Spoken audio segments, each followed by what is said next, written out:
গুঁড়া দুধ দিয়ে মাত্র 10 মিনিটে তৈরি করে নেন পুডিং। এর এক পিস খাওয়া মানে মন প্রাণ সব কিছু একদম জুড়িয়ে যাওয়া, ভীষণ মজা এই পুডিংটা। আসসালামু আলাইকুম, আশা করছি আজকের রেসিপিটা আপনাদের ভালো লাগবে। যদি ভালো লাগে অবশ্যই একটা লাইক দিবেন আর আমাকে সাপোর্ট করার জন্য আমার ভিডিওটা বেশি বেশি শেয়ার করবেন। পুডিং তৈরি করে নেওয়ার জন্য আমি এখানে 3টা ডিম নিয়ে নিচ্ছি, তবে আপনারা এর পরিমাণটা বাড়িয়ে কমিয়ে নিতে পারেন। তবে ডিমের পরিমাণ যদি বাড়িয়ে কমিয়ে নেন সেক্ষেত্রে দুধের পরিমাণটাও বাড়িয়ে কমিয়ে নিতে হবে। এরপর মাঝে দিয়ে দিচ্ছি চিনি, আমি এখানে 1/3 কাপ পরিমাণ চিনি দিয়েছি, তবে মিষ্টিটা আপনাদের পছন্দ অনুযায়ী দিয়ে নেবেন। আর সব কিছু একত্রে খুব ভালোভাবে মিশিয়ে নেব, যতক্ষণ অবধি চিনিটা গলে ডিমের সাথে মিশে যাচ্ছে সেই অবধি খুব ভালোভাবে এটাকে মিশিয়ে নিতে হবে। মিশিয়ে নেওয়া এই পর্যায়ে দিয়ে দিচ্ছি ভ্যানিলা এসেন্স। আপনারা চাইলে কয়েক ফোঁটা লেবুর রসও দিতে পারেন, এতে করে ডিমের যে একটা স্মেল আছে এক্সট্রা সেটা আর আসবে না। অনেকে আছে ডিমের গন্ধের জন্য পুডিং খেতে পারে না, তারা এই কাজটি করে নিতে পারেন। আর এখানে আমি গুঁড়া দুধ নিয়ে নিয়েছি 1/2 কাপ পরিমাণ, আর এর মাঝে আমি যে পরিমাণ গুঁড়া দুধ নিয়েছি তার ডাবল পরিমাণ পানি দিয়ে দিচ্ছি। মানে 1/2 কাপ দুধের জন্য আমি 1 কাপ পরিমাণ পানি দিয়েছি। এবারে সব কিছু একত্রে খুব ভালোভাবে মিশিয়ে নিচ্ছি।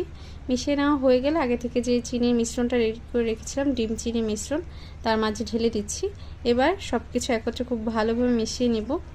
পুডিং তৈরি করে নেওয়া খুবই সহজ, আপনারা চাইলে যখন তখন ঝটপট বাচ্চাদের তৈরি করে দিতে পারবেন। এই গরমে এরকম একটা পুডিং খেতে তো ভীষণ ভালো লাগে, ঠান্ডা ঠান্ডা পুডিং, আর আমার বাচ্চা তো খুবই পছন্দ করে। এবার সব কিছু একত্রে খুব ভালোভাবে মিশিয়ে নিলাম। মিশিয়ে নেওয়া হয়ে গেলে এটাকে একটা সাইডে রেখে দিয়ে আমি পুডিং তৈরির জন্য ক্যারামেলটা রেডি করে নেব।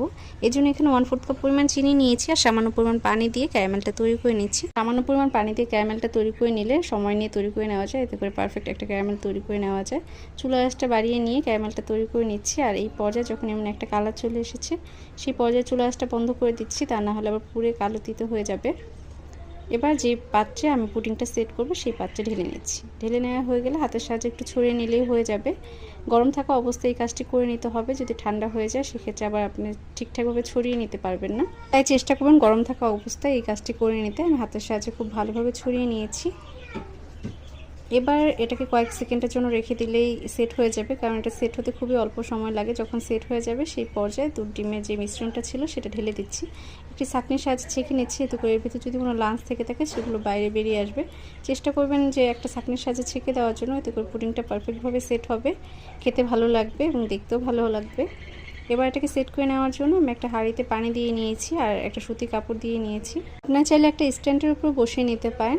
এরপরে এই যে পাত্রে আমি পুডিংটা সেট করবো সেই পাত্রে অর্ধেকটা পরিমাণ পানি দিয়ে নিয়েছি। খুব বেশি পরিমাণ পানি দেওয়া যাবে না, সেক্ষেত্রে যখন পানিটা ফুটে উঠবে সেক্ষেত্রে পুডিংয়ের ভিতরে ঢুকে যাওয়ার চান্স আসতে। আবার যখন পানিটা কম যদি দেন সেক্ষেত্রে আবার পুডিংটা সেট হতে অনেক সময় লাগবে। তাই পানির পরিমাণটা বুঝে শুনে দিবেন, এতে করে খুব অল্প সময়ে পুডিংটা সেট হয়ে যাবে। পুডিংটা সেট হয়ে যাওয়ার পর আমি এটা যখন ঠান্ডা হয়েছিল সেই পর্যায়ে নর্মাল ফ্রিজে রেখে এবার সার্ভ করে নিচ্ছি। আশা করছি আজকের রেসিপিটা আপনাদের ভালো লেগেছে। যদি ভালো লাগে অবশ্যই লাইক কমেন্ট শেয়ার করবেন। সবাই ভালো থাকবেন। আল্লাহ হাফেজ।